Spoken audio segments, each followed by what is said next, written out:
The views and opinions expressed in this podcast are those of the hosts and guests and do not necessarily reflect the official policy or position of the podcast platform, its affiliates, or even the hosts. The information provided is for general informational purposes only and should not be taken as legal, financial, or professional advice. The host and guests are not liable for any errors of omission in the content, nor for any losses, injuries, or damages arising from the use of the information provided. Listeners are encouraged to seek professional advice relevant to their specific circumstances.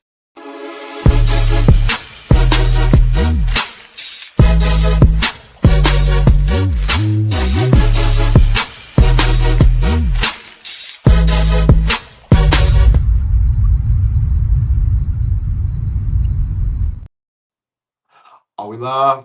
What's good, great people? I am Eza Moon, and I have a special guest in the building today. Some people chase titles, right?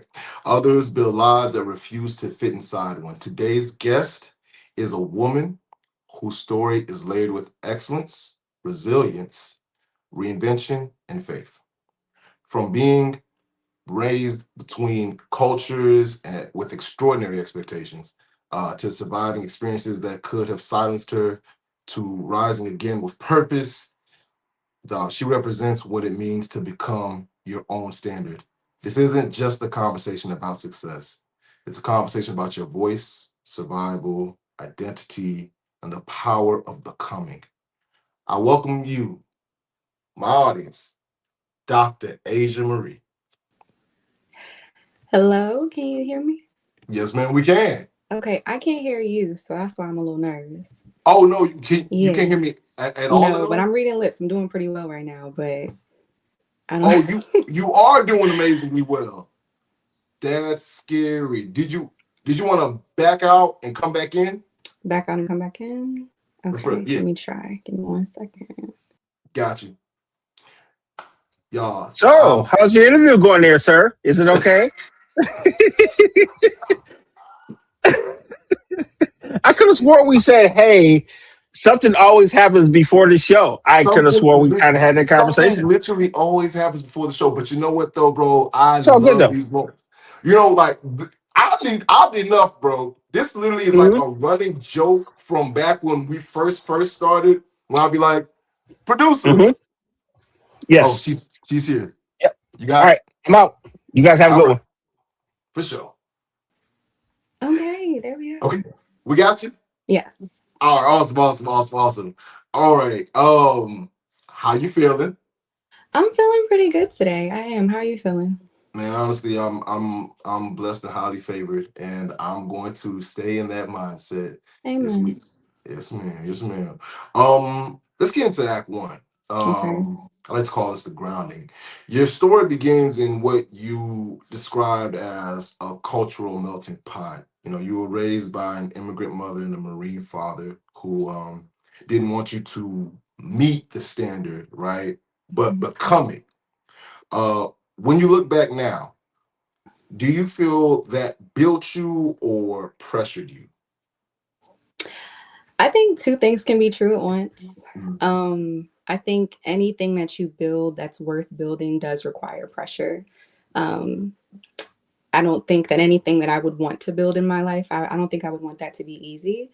And so it's definitely been like really challenging, but it has fortified me in a way that there are certain challenges that I know, like I'm crushing it. Like there are certain, you know how they say rise to the occasion, like there are some things that I don't even second guess because I just know that I'm equipped, sort of thing. And so it was a high bar to meet at a very young age. And so I think that what I can do now as like an adult is just kind of hold space for like that younger self, you know, that was dealing with the pressure and dealing with all of the big feelings that, you know, came with perfection at such a young age.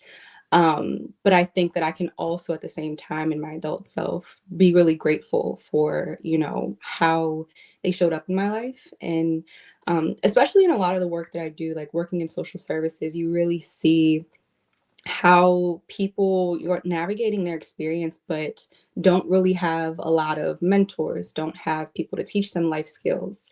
And I've even, seen instances of, the parent being their antagonist, the parent being the person that's against them. And I can, wholeheartedly say, my family, my parents, my support system, like I've never felt like envy from them. I've never felt like, they were out trying to do me bad. These are people that saw me and believed in me and knew what I could do and really pushed me towards that potential. And so I think in, the grand scheme of things, I'm very grateful. Awesome. Nowadays, that excellence, right? Does that feel empowering, heavy? Talk to me. That's a good question. Okay, so I was on that like route of excellence. So like K through 12th grade, right? So all 13 years. And then all 4 years of undergrad, I went to Bowie State. I love my HBCU. Yes, ma'am. And so I graduated Bowie State with a 4.0, like cumulative. And I hate to be the person that's like, yeah, and put the cumulative, but I No, mean, when you no, go put that.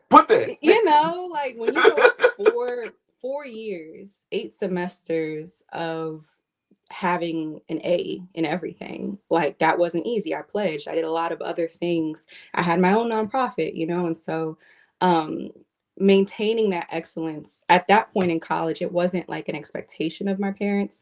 It was really just something where I came in my first year and I was like, I can do this, like I can keep doing this. And I was unfortunately a COVID grad. I graduated in 2020. And so I think that March, like spring of 2020, was when like they sent everybody home. And we thought it was just going to be like, a couple weeks, maybe a month. I got me a little spring break and then just never returned.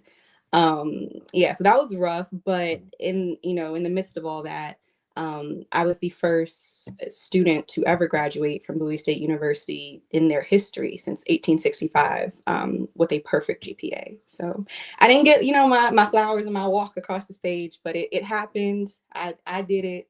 My guides, my ancestors saw it. So, that was cool for me.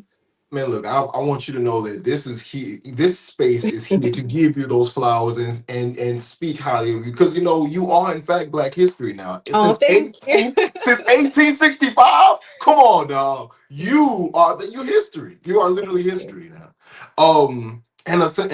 Man, look, dog. That's it's a blessing, and of course it will be the Saras to do it now. Because who else is gonna do it if we don't do it? But yeah.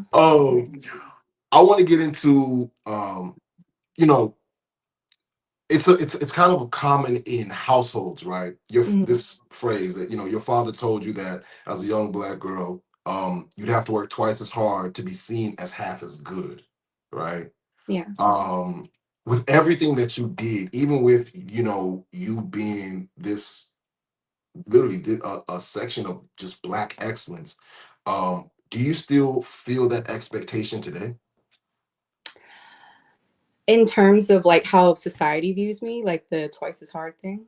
Yeah, as far as you, not just society, but you yourself, as far as like how you move in society. Do you still feel like you have to work twice as hard to be seen as half as good? Honestly, I think the numbers have gone up. I feel like I work 8 times as hard to be Mm. seen as a quarter of Mm. worthy in today's day and age. I think it was interesting because you got to think I'm 27. So when I was told that, I was probably about 5. And at that time, it was a time where my father's Black. He has always been very aware, of racism and how Black people are treated in this country. But it was a lot more underneath the veil. It was a lot more taboo. People hated Black people, but it was kind of after they left the office in their own home sort of thing. Um, and so he was letting me know that, just so like as I go through this life, like, hey, they may not say it to your face. They may not tell you on your application that you're denied because of X, Y, and Z, but I just need you to know this is the expectation that you have in this world. And so I think that now we're living in a time where it's blatant. It's not even like the taboo, undercover, covert, racism. We're seeing it daily. We are seeing it. And it's not just like oh, this one police brutality, or oh, this one say her name. It is every single day. And it's not even just to Black people anymore. It's to people who are allies with minorities. I never thought I'd see the day where we are killing white people in broad daylight and everyone's just moving on like that didn't happen, or moving on like, the videos don't exist. And so I think the time period has changed where bigots and racists and fascists, they are comfortable in this season, and they are under a leader where they feel, empowered to say those things, and to be against minorities. And so I think that the sentiment is still the same, if not more being required, because it's not even hidden no more, that it's right in our faces. And I think that, God willing, when I start my family, I would tell my daughter the same thing. I would hope that, by that time, that we wouldn't have to have those type of talks with our children, because of the fact that, society has moved into a better space. But it seems like with everything that you've just said, that we're very far off from that day and age happening. Yeah. We have strayed very far from God's light, for sure. I don't know where we're at right now, but I know it's all hands on deck, especially in community, especially in the work. I've just never seen anything like this, honestly. And it gets very disheartening doing the work a lot of the times, but it's also like, if you're not doing it, like who will, sort of thing.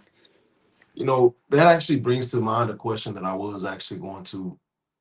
I took this off my list, but I really want to ask this. Do you think Black women are celebrated for their strength, but like rarely protected in their softness? I wouldn't even say celebrated. I think that that's too positive of a connotation. I think society employs Black women, and not in a way where we're being paid or valued. I think that whenever there's a task too big, or, too overwhelming, oh, let's call a Black woman to do it. Oh, I've seen a lot of rhetoric, just on social media even, about how a Black woman is, supposed to be that guiding energy, that comforting voice, that hug when you need it.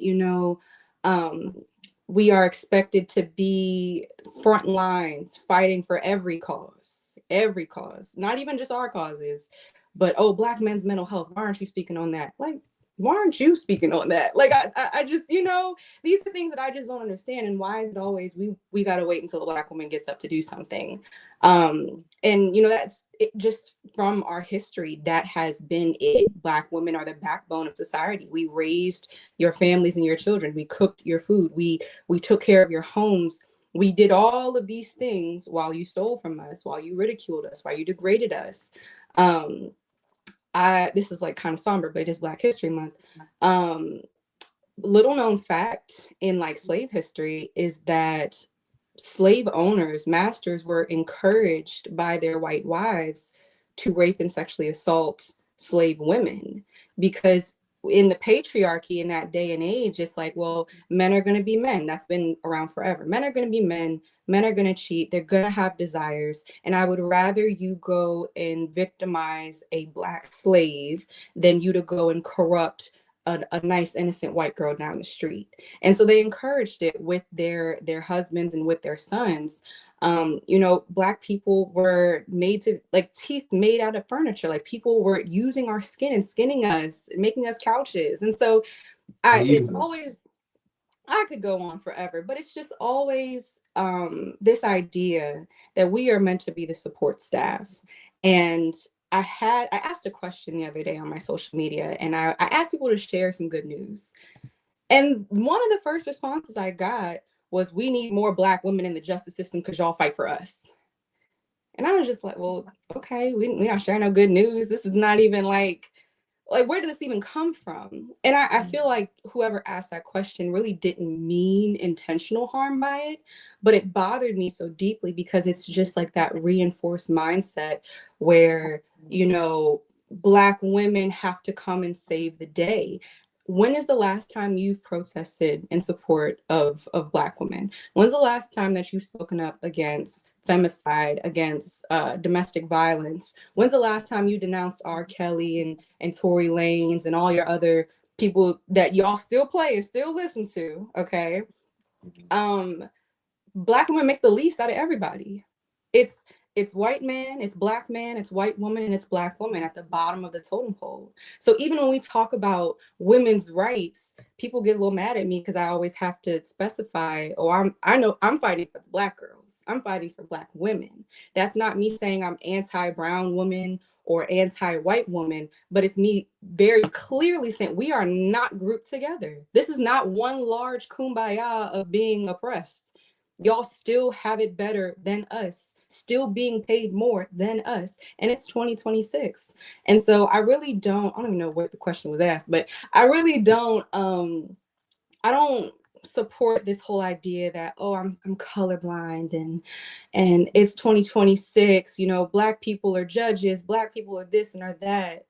Why are Black people only 3% of the law, if that's the case? When I was in law school, why is it a class of 70 people and there's literally 4 of us, including me?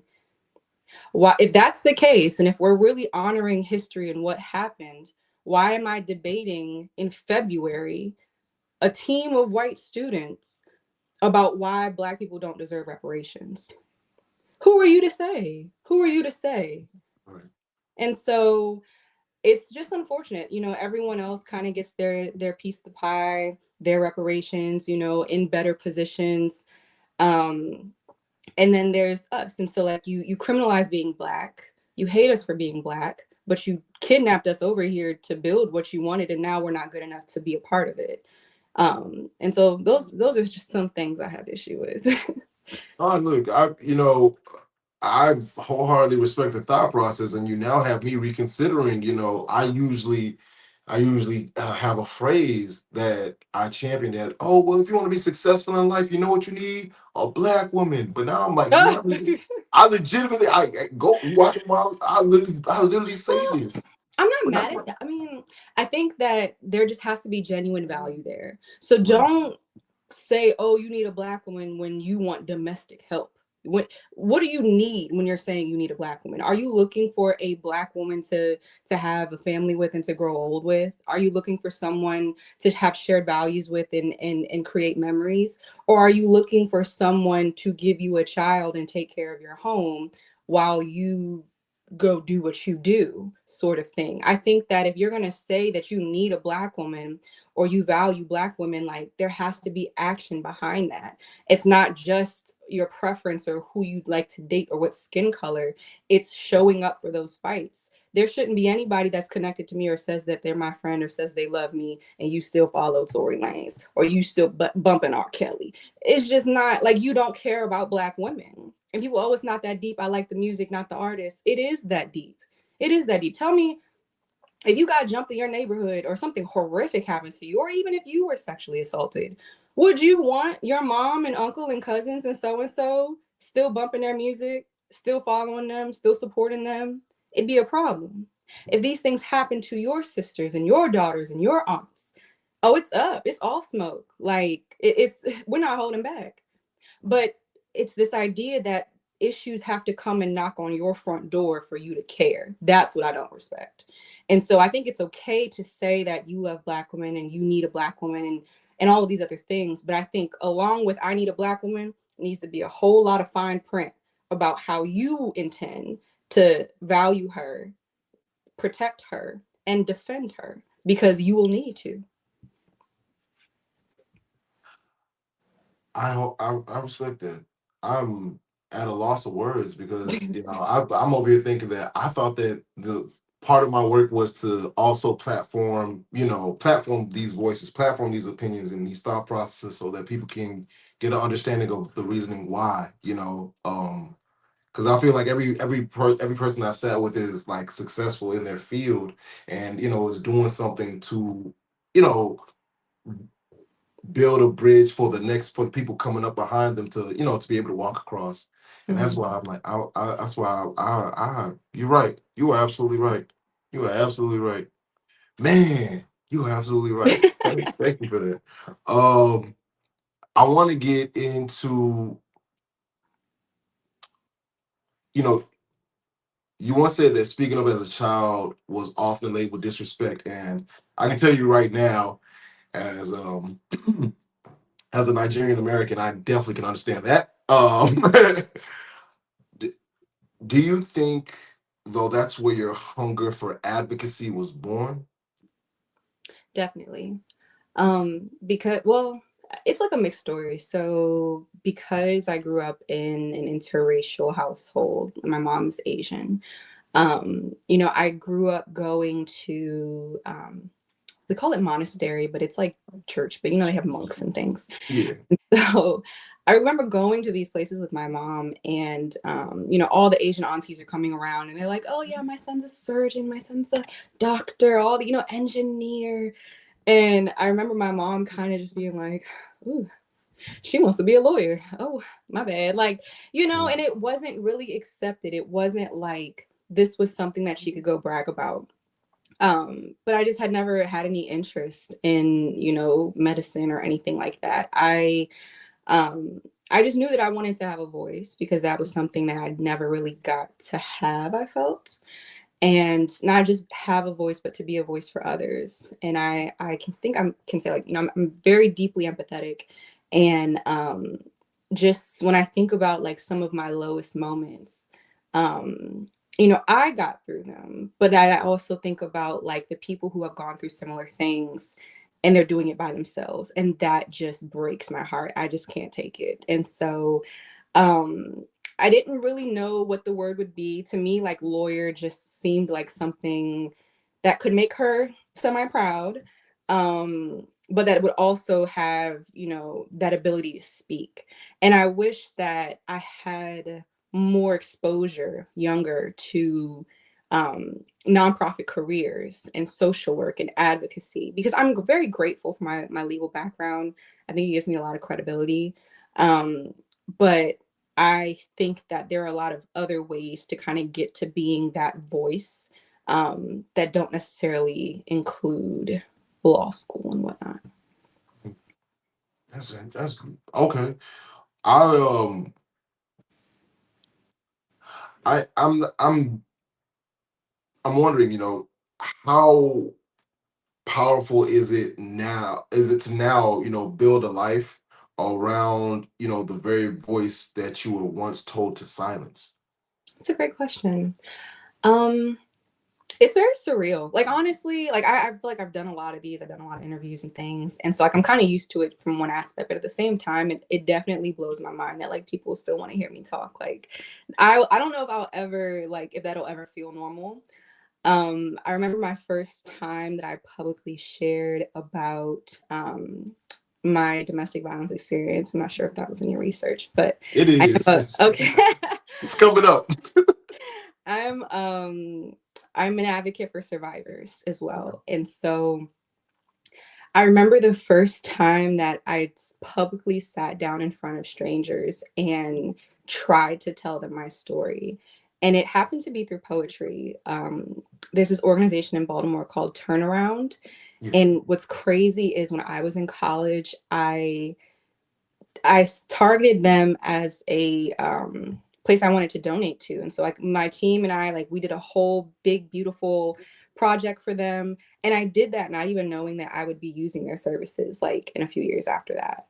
And so it's like, wow, like life comes at you fast. Like this is, I wasn't expecting that, but and so Turnaround hosted like a poetry night. And I remember being so scared. I sat outside the building. I wanted to go home. I was by myself. But I was registered to speak and to not even just to speak, my poem was published by them. And so like this was like a big party that they were having for the book of poems. And I just remember sitting there and reading the poetry. And the only reason I could do it was because I wasn't actively saying what happened to me. Like it was like hidden in like, like different metaphors and things. And that's the beautiful thing about art. But I just remember when I finished, I was like on the brink of tears. And like everyone stood up and clapped. And not even just that, the rest of the night I was walking around, everyone came up to me and was like, thank you so much for sharing. And I just, it really took me back because I had never had anybody thank me for sharing my story. And that was kind of like the first time I realized, like, oh, my experience wasn't just to like punish me. It wasn't just the thing that, you know, the misfortune in my life. Um, this is testimony. And this is, as much as it feels like I'm rehearsing my experience, you know, and you know, you say the same thing, and it's like, oh, I've been victimized. Oh, woe is me. It's empowering at the same time too. And so, yeah, I think this year will probably be my 5th year in the DV space as an advocate. October's get really busy. But yeah, I think that advocacy and just all of this, it is very surreal to me. All of this aside, either like just the platform that I have on social media, that shocks me. I can't believe this many people want to tap and tune into my life and what I do. And so I'm grateful. I am. Man, I mean, you are a testimony. Sincerely, you are a walking testimony, and it is wow. It is. I just don't. I'm once again. I'm at a loss for words. I'm just gonna be absolutely honest. I once again actually at a loss for words because it's like, how do you? I have no real follow up questions in regards to it because of the fact that, you know, you clearly explained like, hey, this is how this impacted me. But I do want to touch you know on one thing. Um, I you going through that and it contributing to, you know, your advocacy, although, you know, I'm 99.999% sure with a 0.00001% of margin for error Mm, that you have positively impacted so many people. um but I also know that a selfish portion of myself who has, you know, talked to many different people who are survivors, I've always wished that that did not happen to them because of the fact that, like, it's I don't believe I hate what trauma does to people. You know what I yeah, mean? it's violent. Um, Yeah. And I think that, you know, I think it's awesome that you do talk to survivors and, you know, exchange those stories. But I would tell everybody that's watching, whether you know it or not, you do know someone that has survived either domestic violence, intimate partner violence, or some form of sex trafficking. It is so much more common than you would ever really think. I think the numbers recently are either like they're 1 in 3 or 1 in 4. I can't remember exactly, but when you just step into an elevator, when you go into um, any space and you really think about the numbers, it's like, wow, there have to be, like statistically, like there have to be people in here that, you know, have experienced that sort of victimization. And so I think I'm at a point in my life where, and I think I've always been like this, but um, taking that pain and, you know, people say from pain to power, but I think that like the important middle step is like curiosity. You know, like this happened to me. It's not happening to just me. And really for my own healing journey, unpacking like, well, why did this happen? Like everything has a starting point, and I don't believe that this happened to me just because God wasn't feeling me this year. So, you know, he said, here's a little extra suffering for her portion. Like it's not so, that. Um, and so I just think that exploring and understanding the why has been really helpful for me. Um, One thing that I feel very strongly about, I don't think being susceptible to abuse is an intellectual thing. I don't think that, you know, like, oh, she's a smart girl. Like, how could that happen to her? It has nothing to do with intelligence, in my opinion. I think that victimization, specifically domestic violence, is a self esteem thing. Um, and just for people to know, domestic violence is, you know, like the broader term. Intimate partner is like your significant other. So you can experience domestic violence like with family members, with friends, and things like that. But intimate partner is specifically like for your relationship. And so what I've noticed is that a lot of people have had those patterns of abuse in their life, whether that was like through childhood or otherwise. And then you you grow up, you know, you got hormones and stuff. You grow up, you like people, and you're dating. And I mean, as humans, all we're really doing is just, you know, keeping up with the pattern. None of us know how to be a being here. This is all our first time, you know, in this world. And so it's just like you just do what you know. You do what you know, and you do like what your environment has conditioned you to do, until there comes a turning point and you make different choices. But I think I really had to sit with myself and, even in the healing, like not even being upset with him or them or whoever it was that caused the harm, but really asking myself, what about this situation? What about the pattern? What made me be in agreement with this sort of treatment? Does that make sense? No, it definitely makes a lot of Okay. sense. Like it's like what inside of you said that, oh, okay, that I'm going to allow for this to take place. And it's not a conscious thought. It's not like a, okay, like let's just rock out, you know, go ahead, do this, go ahead, do that. It's not like that. Oh, my little light died. But it's more of like, it's a subconscious choice, and it's this idea that you will instinctively agree to things, not because you want them, not because you agree with it, but because it's just what you've known. And so a lot of the work that I do in the advocate space is just really helping young women rewire kind of what their framework has been up until this point. Why do you consider that to be love? Why did you, you know, if he said this and did this, what made you still go over? What made you still, not to victim blame by any means, but really to get them to see that love, by your definition, is not what love should be. And how can we rewire that programming so that you're making better choices in the future? I have a great deal of more questions for you, but we want to go ahead and take a quick break. So we're Okay. gonna go to a Commercial. WSAN Radio, the soul of America and beyond. Join DJ Ron G and the WSAN crew every day for the Ron G Morning Show, Funk Friday, and Gospel Brunch Sunday. From local heroes to national guests, WSAN Radio connects you to the pulse of our community. One song, one story, one soul at a time. WSAN Radio, where music, motivation, and movement come together. Streaming live, follow us on Facebook, YouTube, and WSANradio.com.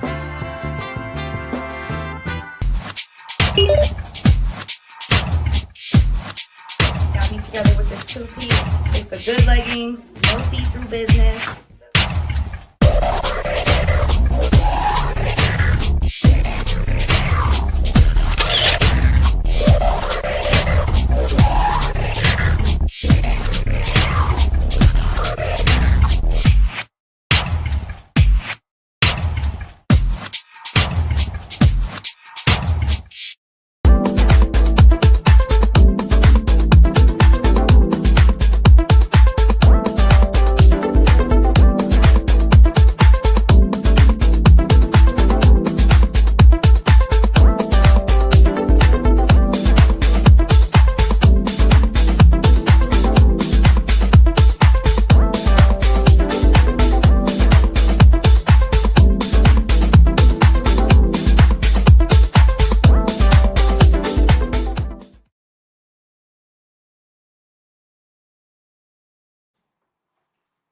All right, and we are back with the Dr. Asia Marie on over here on the Frank Conversation. Big shout out to our sponsors. Doc, how you feeling so far? I'm good. I would love to go. I don't know when you have that question, but I would love to go into like the terminology thing as well. Oh, absolutely. No, you know what? This actually, it's right here. See, I had to go past the, the other one, but I have this one right here queued up, ready for you, because this Okay. is your interview. So let's get into it. You described yourself as a woman who refused to be put in a box. Yeah. Lawyer, creative, author, businesswoman. Why do you think society struggles with multifaceted women? Because it's difficult to control. You know, Mm. I think people are looking for things that just make sense, very black and white thinking.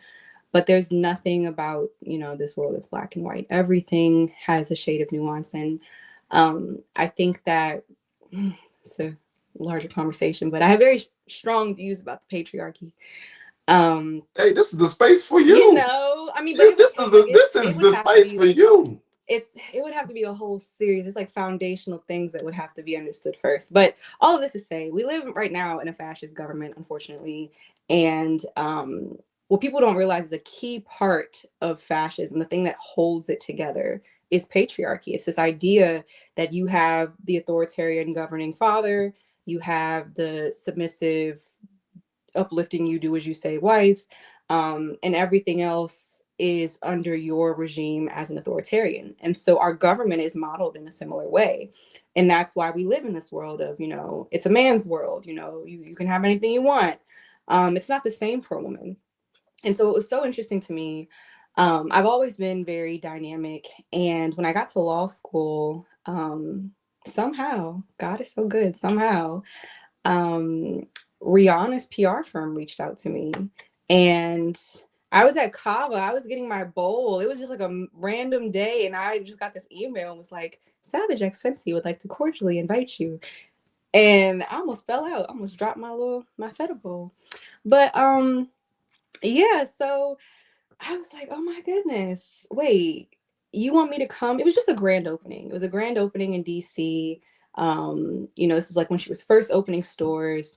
And I remember seeing that invite and saying, oh, I'm going. And when I leave, I'm going to be a model. Like there was no question to me. The assignment was understood. And so from then, everything that I thought about, my whole strategy was, how do I get in the door and show them better than I can tell them that I need to be a part of their brand? And so I made it a whole like fashion moment. I went and got me an outfit, not just any outfit. This is the outfit that if Rihanna saw it, she was gonna love it. Okay. And so I went, I had my little camera person, and I just remember one of the first things that someone said to me was like, oh, like, are you a brand ambassador? And I said, I will be. I will be. We can talk about that. And I surely did. I left and I was then signed my agreement, a brand ambassador for Rihanna's Savage X Fenty. And it was just like the heavens had opened up. I'm just like, oh my goodness, I can't believe that Rihanna might possibly know that I exist. Like, she's my icon, she's everything. And look, as a young Black girl with a big forehead from a very young age, okay, I just knew growing up, I said, she's bad. She's it. She's hot, and she don't never try to cover her little forehead. She don't never. She owns it. Okay, she owns all parts of herself. And she had this like real effort attitude, this creative, this fun, like even in her fashion, putting things together that you would never put together, but nobody questions it because it's Rihanna. And I think a lot of her confidence is what like I looked up to. And so there was no question that I was signing that agreement. Um, and later on, I thought about it and I was like, oh, like, how is this going to go over just kind of like with my profession and things that I do, you know? But to me, it seemed reasonable. To me, Rihanna's lingerie brand is comparable to Victoria's Secret. You know, she's just the black version. I mean, and not even just comparable, she's exceeding. She's got sizes up to 5X. I ain't never heard of a place carrying no 5X for both men and women. Okay. And she's just a powerhouse. And, and I said, I'm going to do this, and I don't see why people would have a problem with it if it's done in good taste. Am I going to be, in the bed taking selfies? Probably not. But if I approach this with intention and excellence, like I do everything, and I go do the photo shoot, and I go and I get my photographer and I get my team and I have hair and makeup, like this can be something that I'm proud of. And to me, that's really just that's the baseline. I just need to be proud. And so I did it, and it had some very interesting backlash. there was like this whole it wasn't the Shade Room, but it was like some blogger site, Rap House TV or something, I don't know. But they had posted a bunch of women lawyers who were also conventionally attractive. And so they had our picture of us, you know, doing the lawyerly things next to the picture of us doing whatever else. And so the whole post was trying to like, is this who you want your lawyers to be? And they used one of my Savage X Fenty pictures. And so when I saw that, and it went viral for a little minute, there was a lot of mixed responses. And even just probably within like my law school community, I'm sure that there's probably been a lot of negative responses as well. But,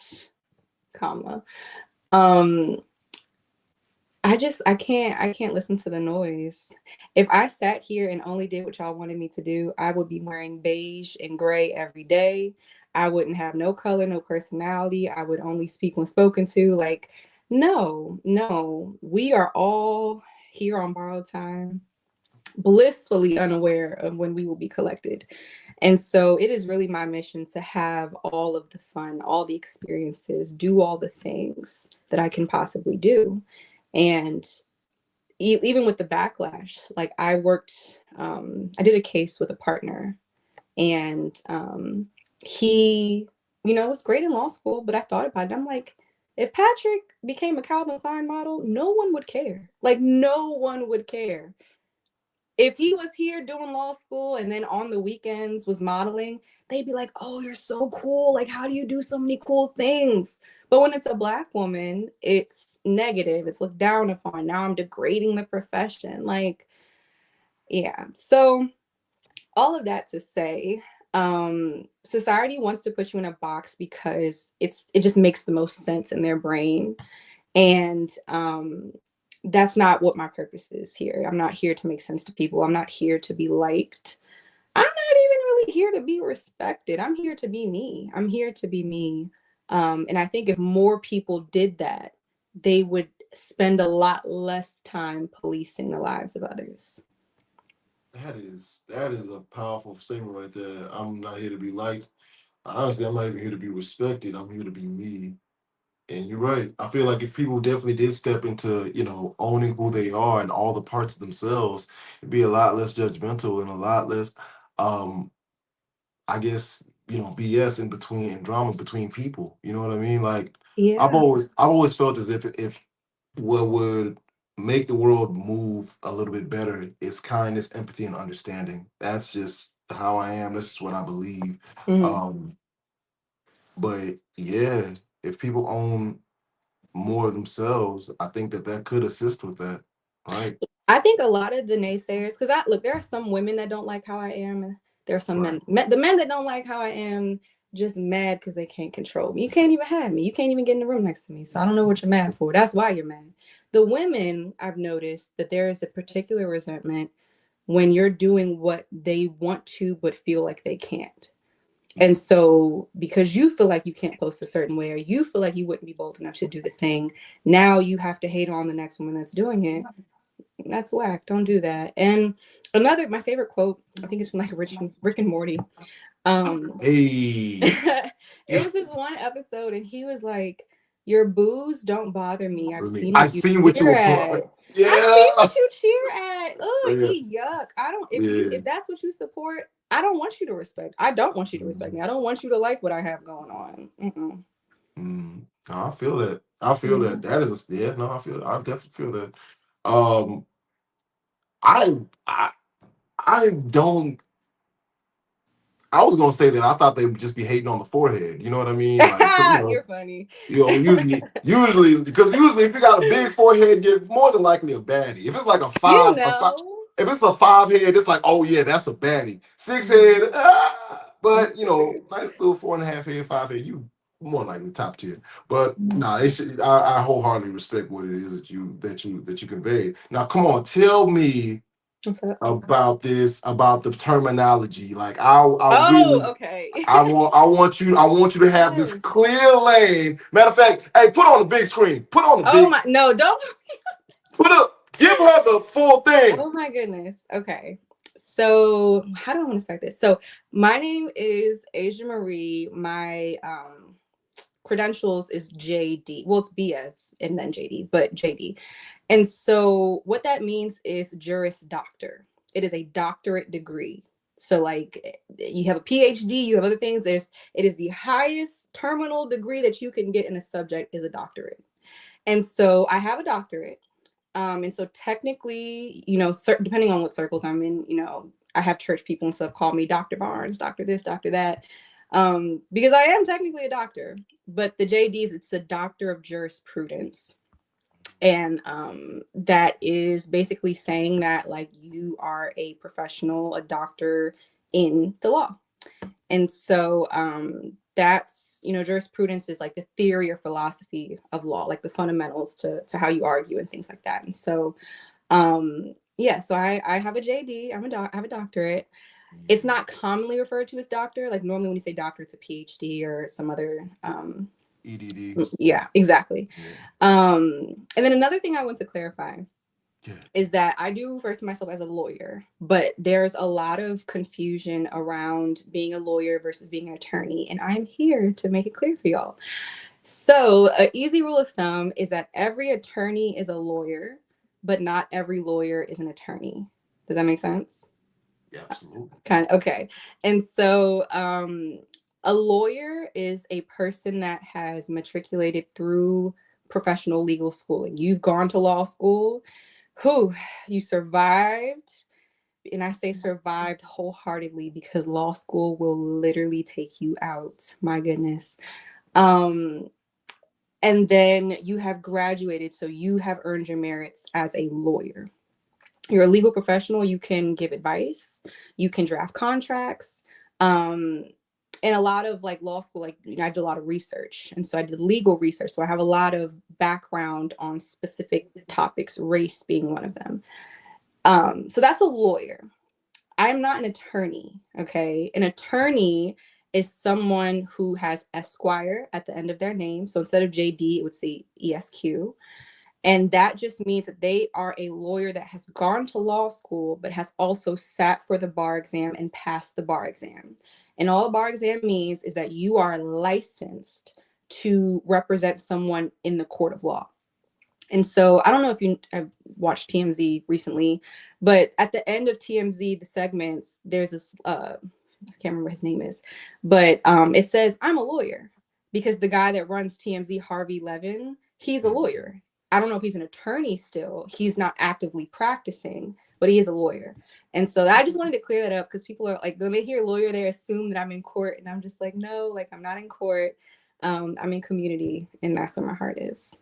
I respect that. I respect that. I love the fact that your heart is for the people and to help them. And thank you so much for taking the time to clarify so that the people know. Well, I'm always going to, and I just want you to know, like, in terms of every immigrant household, like you are the ideal. You know what I mean? She's a doctor crazy. lawyer. I don't feel like that yet. She's literally what? Come on now, like especially like literally like my people be like.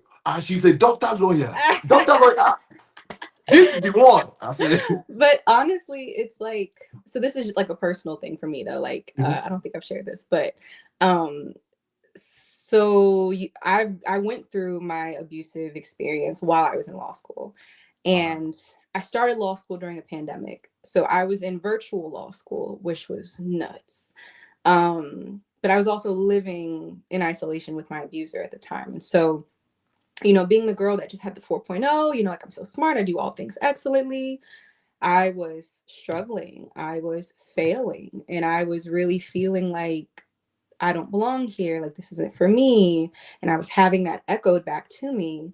And all in all, there were a couple of times where I was dismissed. Like, dear Asia, you have been unenrolled from, and it was crazy. And I'm just reading this paper like, there was no other plan. Like, what are we doing? What do you mean?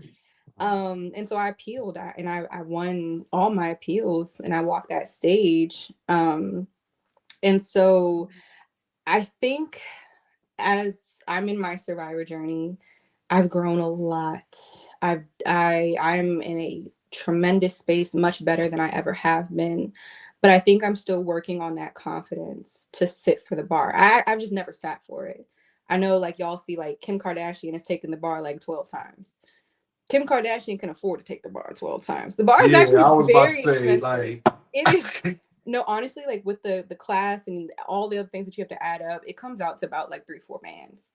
Um, and that's just for you to take it. That's not even guaranteeing you, yeah, that's a you know. drop in the bucket for her. Like, she, But like the thing with her that upsets me about her is like she never went to law school. Like you could have just went to the school. Like you're failing time after time. You could have just went to the classes. But all in all, I think I'm just really working on that confidence to like, you know, I wasn't doing poorly because I'm not equipped or because I can't do it. Like it was just my circumstances, it was my environment, it was what I was fighting and what I was going through.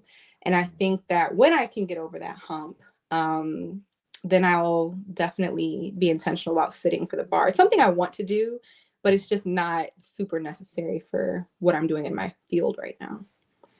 I wholeheartedly respect that. You know, and I'm honestly going to just tell you, man, hey, we over here at Easy Nation or and the United Front Network, man, we are legitimately speaking nothing but life, peace, and blessings over you, and that confidence that you want, you have it, and you will pull it out when you are ready to pull it out, and you will take that bar, and you will pass, and you will in fact be Doctor Attorney. I will what's going. I will gladly. I'll speak that into existence because it's gonna take Thank you. place. Ain't Thank no you. thing. Ain't no thing. I want to get into the goal of the show, the reason Yeah. why I do this, which Okay. is philanthropy. And you once mentioned that you were gonna be a philanthropist. Okay. So the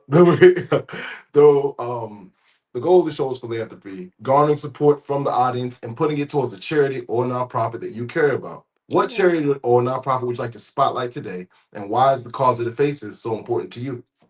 So it is House of Hope DMV. Hey, Yes, formerly known as the Hope to Help Project. It is the nonprofit that I started when I was 15 years old.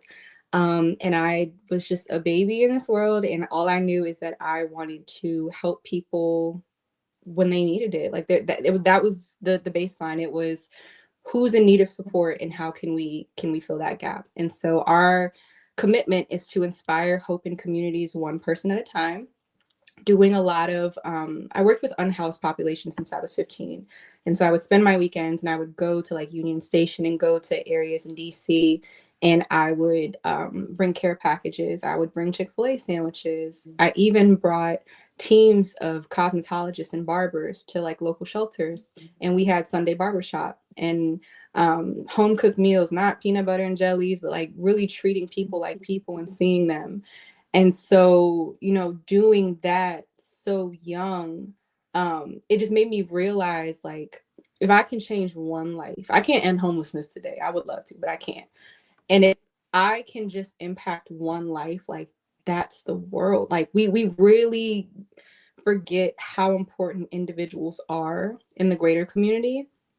And so that was our mission, just one person at a time. If that's all you can do, that's what you commit to. And if all of us committed to it, imagine how much further we would be, you know, as a society. And so um, I started there in that unhoused space, going to tent encampments and things, to going to college, putting on bigger projects. I did a celebration of life one year because in the county I grew up in, it was just so many young people passing away. And like, how is this possible? How can we come together? How can we how can I help, sort of thing. And so I've been whatever we can do, we do. We served unhoused communities, we serve survivors, we do scholarships for education, just anything we try to show up. And so right now what we're working on, I have not said this anywhere else, we are building mini food pantries across the DMV.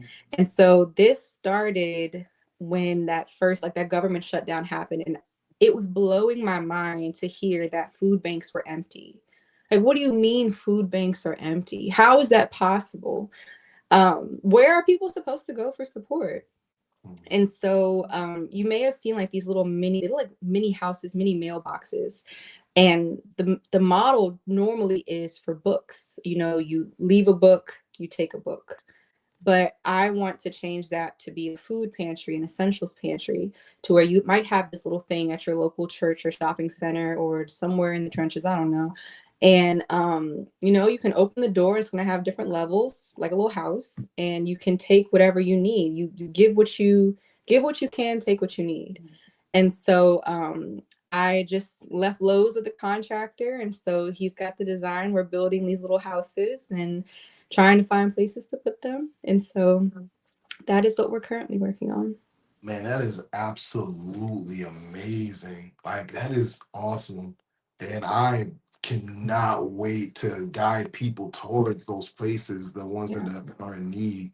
You're doing an amazing work, sincerely speaking.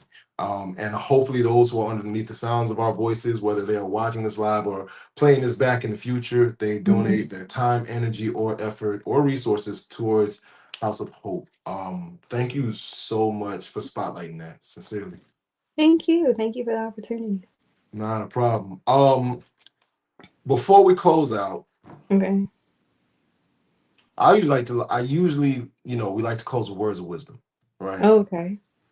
Um, I didn't get a chance to ask my question about it earlier, but I do want to circle back to that topic. But I'm going to ask this question in this way: Okay.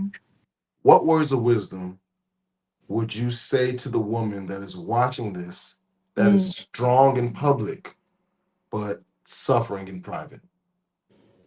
Mm. I would tell her that abundance is your birthright. There's nothing that you have to do. It's no goalposts you have to meet. There's nothing that you need to achieve in order to be worthy of this experience, to be worthy of the abundance, to be worthy of good treatment. You don't have to perform for that, whether it's in school, extracurriculars, or even in a relationship. You don't have to perform to be treated well. All you had to do was be. All you had to do was exist, and that was enough. You are worthy. Um, to the woman who is strong in public but suffering in silence, I would tell you to keep your chin up. I would tell you that this is just a season, and it's a dry season and it's a rough season, but it's just a season, and every season ends and transforms into something different and something greater. And so I would tell you to keep going, even in those moments where it's like I'm on my face. But I had to tell myself, like, if I go out, it's gonna be going out on my face, crossing this finish line. I'm gonna be going out across the finish line. That's gonna be the legacy that I leave. And so I just encourage you to keep going, even when you think you can't, even when you think it's done. Keep going and know that people like me love you and see you and support you. Thank you, Dr. Asia Marie, for joining me this evening. Thank you for those words of wisdom. Hopefully, the women that are watching this, they feel empowered to keep going. Is there anything that I didn't ask that you would have liked for me to ask? Oh, okay. That's always like been such a wild question people ask in interviews. Like, because question that you didn't ask that I would have wanted you to ask, something that I want to share. Mm-hmm. Um, I guess my opinion on certain things. It's Ooh, not like you asked a lot of great questions, but just if I had I to give a little appreciate it. tidbit, I would tell y'all, please stop using AI. Please stop using AI. We don't need it. We don't need it. We are creatives. We Did are. you did you see the thing about Moltbook? I don't know what none of that's called. I don't know what Look, none of look, it look, look, is. look. So basically, what it is AI has created its own social media platform that Mm. humans can't join. Oh, they taking over. It's the uprising. See, I can't. No. Something. Beyond just that, the ethical Mhm. parts of things shouldn't be smarter than people. I feel like we've seen enough movies about that. What I stress to you all is if you care about people, if you care about Black people, if you care about underrepresented communities and minorities, you will stop. Because every time you generate a little image of you going outside to the party, to the club, to the bar with a man, every time you generate that on Facebook and post it, you're taking gallons of water and electricity away from rural communities, rural Black communities that can't fight back. They're building data centers everywhere. girl, they might build a data center up on you if you don't stay vigilant. You really have to stop the AI usage. It's not sustainable. It's not ethical. Go outside, go have memories and take real pictures. We're losing the essence of the human connection. Okay. Hire graphic designers, hire creatives, value genuine work. Don't need to put that in no system to make that happen. That's the one thing I wanted to say. I need y'all to also read. We need to read. There's a literacy crisis. We need to read. Right now, DC adults are reading on at best a 6th to 7th grade level. That is in a time of misinformation where people are lying to you on the TV, telling you things that are not true. I need you to read, and not even just read. That's the first step. I need you to think critically. Question everything. Question everything. I don't care who it's coming from. If God came down right now, I promise I would have questions for him. Okay? Like, it's okay to have questions. See, I'm not reading chat, but what else did I want to say? Last tidbits: read, try to limit AI, and just take care of each other, y'all. We got. Community is all we have in chaos and in crisis. Your government is not coming to save you. It is going to be your community. So please show up. You never know when you're going to need support. And so please try to always be engaged and active in community as much as possible. And yeah, I think those are my little sound off messages. That's a great way to close it out, man. I appreciate you, sincerely speaking. So y'all heard her. Read, don't use AI, read and think critically, please. Yes. Please. I believe in y'all. I do. Most definitely. All right, so what we're gonna do is we're gonna bring you down for a bit, and I'm gonna close out the show, and I'll definitely get back to talk to you after this. All right. All right. Thank you again. Oh. Nothing. So this thing that my producer does is hilarious. As soon as I say the last word, he gonna cut you down. Bring it down. I do. No, I do the same thing on the phone. People are like, okay, bye. Okay, bye. Hang up. Boop. It's done. It's done. We're not stalling. We're not lacking. None of that. You're gonna dub it for real, for real. Well, all right, give me 2. I'm about to close out the show. Okay. Thank you again. All right. Yes, dog. Live. This is a live show, you guys. This is a live broadcast. So when you watch this back, yes, these things happen, and yes, we definitely enjoy these moments. Thank you guys so much for tuning in this evening. This was an amazing conversation. I learned a great deal, not only just about the person that we sat with, but also about even my own opinions that I've held. So I challenge you all, especially during this month, Happy Black History Month, to go back and reevaluate your own previously held opinions after watching this. Thank you all again so much for tuning in. I'm Ezel Moon, and I'm not doing it unless it's fun and it helps people. Peace.